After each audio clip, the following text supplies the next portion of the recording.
semuanya kehidupan dalam berkeluarga, tetapi secara khusus kepada kedua mempelai yang sangat berbahagia pada hari ini. Mereka datang dan diberkati. Pada waktu konseling pranikah, saya bertanya kepada Yurpikan, kenapa kamu mencintai dia? Sejenak dia diam, dan lama-lama dia ngomong. Dia bilang begini, saya merasa tanpa Rian separuh nafas saya hilang. Wow. Separuh nafasku pergi, kata Yurpikan begitu. Baiklah, ya kan? Pertanyaan yang sama saya tanyakan kepada Rian. Rian, mengapa kamu memilih Yurpikan sebagai suamimu? Apakah mereka sudah berjanji atau tidak, saya kurang tahu. Tapi jawaban mereka kembali mirip. Kata Rian, aku tanpa Yurpikan bagaikan butiran debu. Wow, boleh berikan tepuk tangan? Jadi teringat satu lagu, aku tanpa butiran debu. Luar biasa. Dan hari itu kami berbincang cukup lama karena memang alok sambil menikmati gorengan ya. Masih ingat ya? Dan mereka sangat luar biasa. Saya tanya beberapa kali bersama dengan tim penggembalaan di gereja. Yakin, serius, benar, jalan. Dan hari ini adalah hari yang sudah ditetapkan oleh Tuhan bagi mereka. Bapak Ibu jemaat yang dikasihi oleh Tuhan, perbedaan dalam rumah tangga itu wajar, dan sejujurnya itu memang bunga-bunga kehidupan di dalam kehidupan berumah tangga. Bapak Ibu yang sudah berkeluarga tentu akan dan sudah merasakannya. Namun perbedaan itu saya ibaratkan seperti sepasang sepatu. Kehidupan dalam rumah tangga ibarat sepasang sepatu. Ada sepatu sebelah kiri dan ada sepatu sebelah kanan. Sepatu sebelah kiri tidak akan pernah bisa seperti sepatu sebelah kanan, dan sepatu sebelah kanan tidak pernah bisa seperti sepatu sebelah kiri. Mereka berbeda, berdua, tetapi satu pasang. Rumah tangga Yurpikan dan Rian, kalian seperti sepasang sepatu. Tanpa sepatu kiri, sepatu sebelah kanan tidak berfungsi dan tidak ada gunanya. Begitu juga sebaliknya. Itu sebabnya seperti sepasang sepatu, berdua namun tetap satu, karena satu saja tidak akan pernah berguna. Cekcok, angin, masalah datang, tetapi kalau dihadapi dengan bersama-sama, bersama Tuhan, saya yakin dan percaya akan berlalu. Amin. Menikah bukan hanya sekedar bisa hidup dengannya. Menikah bukanlah hanya sekedar bisa hidup dengannya, melainkan menikah berarti saya tidak bisa hidup tanpanya. Yurpikan tidak bisa hidup tanpa Rian. Rian tidak bisa hidup tanpa Yurpikan. Mereka telah dipersatukan. Ada dua kunci menjadi keluarga yang kokoh dan kuat. Kunci ini harus dipegang oleh kedua mempelai dalam mengarungi kehidupan berumah tangga. Yang pertama adalah istri tunduk kepada suami. Ini kunci yang paling penting. Efesus pasal 5 ayat 22 berkata demikian. Hai istri, tunduklah kepada suamimu seperti kepada Tuhan. Kepada Rian, kepada istri yang dikasihi Tuhan. Pengertian tunduk dalam konteks ini bukan seperti bawahan, dan atasan. Bukan seperti seorang manajer dengan karyawannya, bukan. Tunduk dalam pengertian ini adalah memiliki makna rohani, yaitu tunduk kepada suami seperti tunduk kepada Kristus, tunduk kepada Tuhan. Lebih dalam maknanya adalah istri menghormati suami sama dengan dia menghormati Tuhan. Taat kepada suami sama halnya dengan taat kepada Tuhan. Dalam hati istri, suami adalah anugerah Tuhan yang harus dilestarikan, yang harus dijaga dan dihormati. Entah apapun kelemahan dan kelebihannya, dia adalah suami yang terbaik yang Tuhan berikan. Suami yang terganteng yang Tuhan berikan. Suami yang terbaik yang Tuhan berikan kepada saya. Untuk itu, saya harus menghormati seperti saya menghormati Tuhan. Ada pantun untuk calon istri. Perhatikan ini, Rian. Pesta nikah di hari Sabtu. Oh, nggak ada cakepnya. Sekali lagi ya. Pesta nikah di hari Sabtu. Sewa gedung di BCI. Tahu BCI? YBCI apa? Yayasan Berkat Kristal Indonesia. Itu nama gedung ini. Disingkat YBCI. Istri yang suka membantu pasti disayang suami. Boleh berikan tepuk tangan buat calon istri yang berbahagia. Rian yang dikasihi Tuhan, makna penting daripada tunduk kepada suami adalah menghormati dan menghargai suami sebagai wujud penghormatan kepada Tuhan. Dan tidak hanya suami, tetapi ini juga berbicara keluarga suami, mertua. Omo nirugiu yomo, fabe emaifu, fabe emaifu. Untuk itu bijaklah dalam berbicara, dalam berkomunikasi, karena di situ engkau sedang dibentuk. Hormati ayah, ibu mertua dan seluruh keluarga. Sibaya, iwa, uru, setengah dan ira talifu semafefu kusumangi.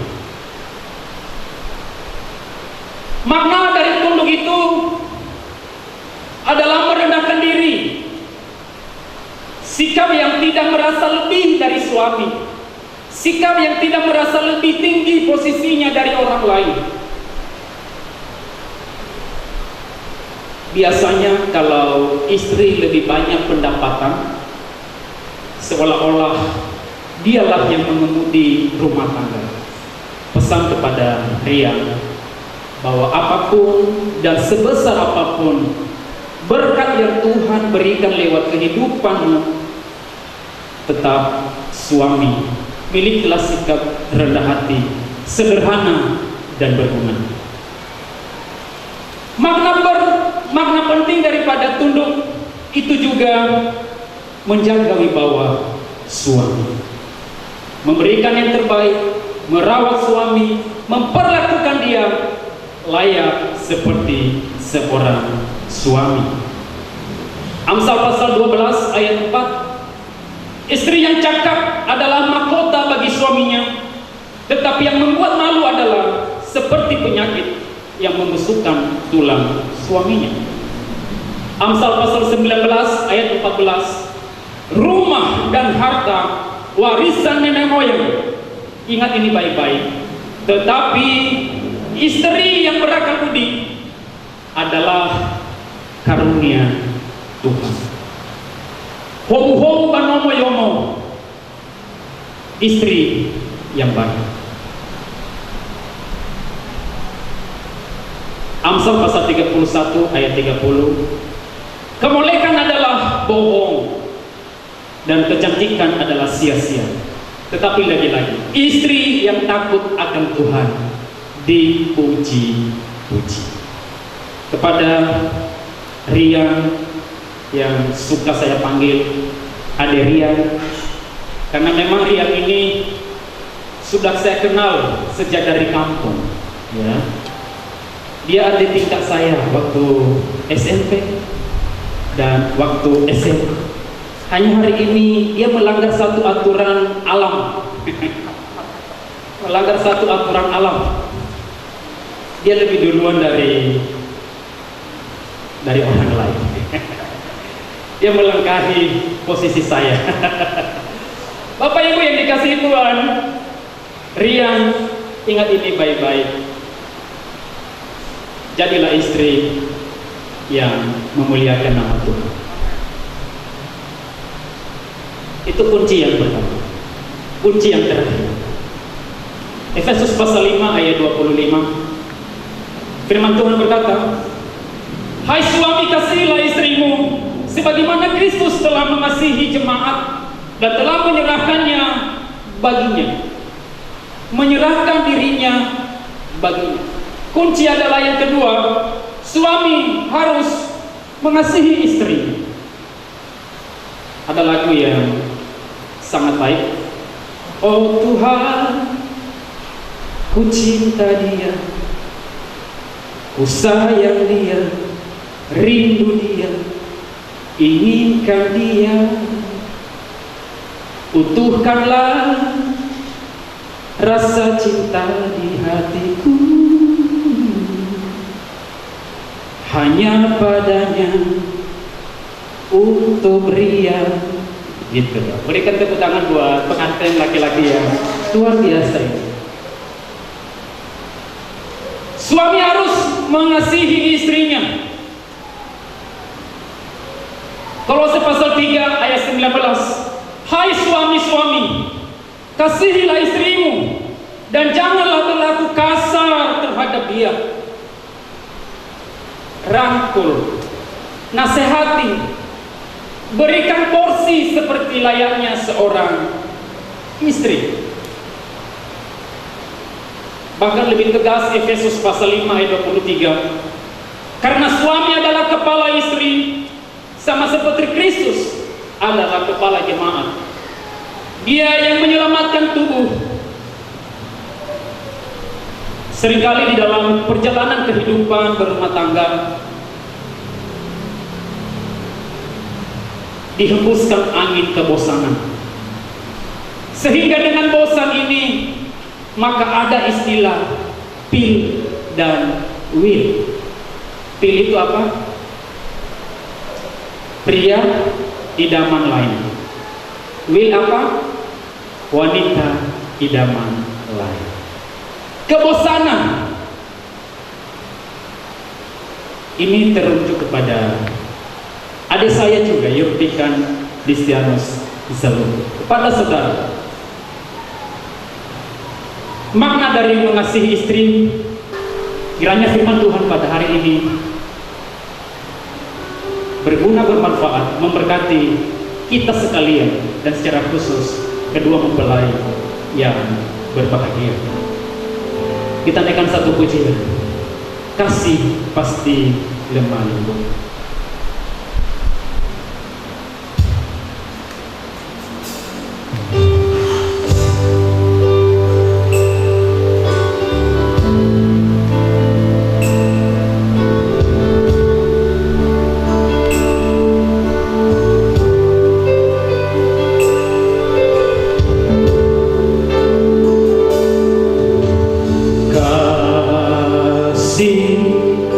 Pasti lemah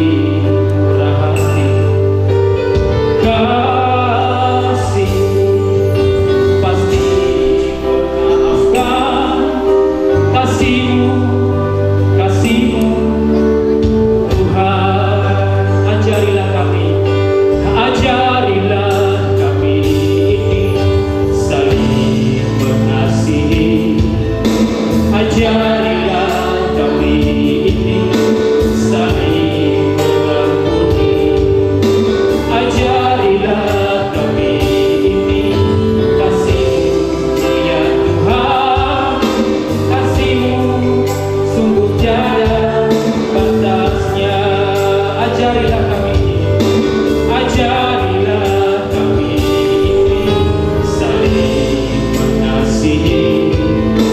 Ajarilah kami saling memaafkan. Ajarilah kami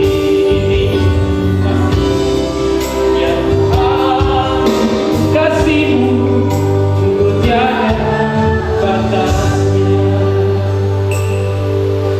Bapak dan Ibu jemaat yang dikasihi Tuhan, kita akan masuk di dalam upacara pemberkatan pernikahan antara saudara Yurpikan Listianus Zaluhu dengan saudari Riang Hati. Iya, dengarkanlah firman Tuhan. Kedua mempelai secara khusus untuk lebih memperhatikan. Yang pertama, bahwa Tuhan yang menciptakan manusia sejak semula menjadikan mereka laki-laki dan perempuan. Dan Tuhan berfirman, sebab itu laki-laki akan meninggalkan ayah dan ibunya dan bersatu dengan istrinya, sehingga keduanya itu menjadi satu daging. Demikianlah mereka bukan lagi dua, melainkan satu. Karena itu, apa yang dipersatukan Allah tidak boleh diceraikan oleh manusia.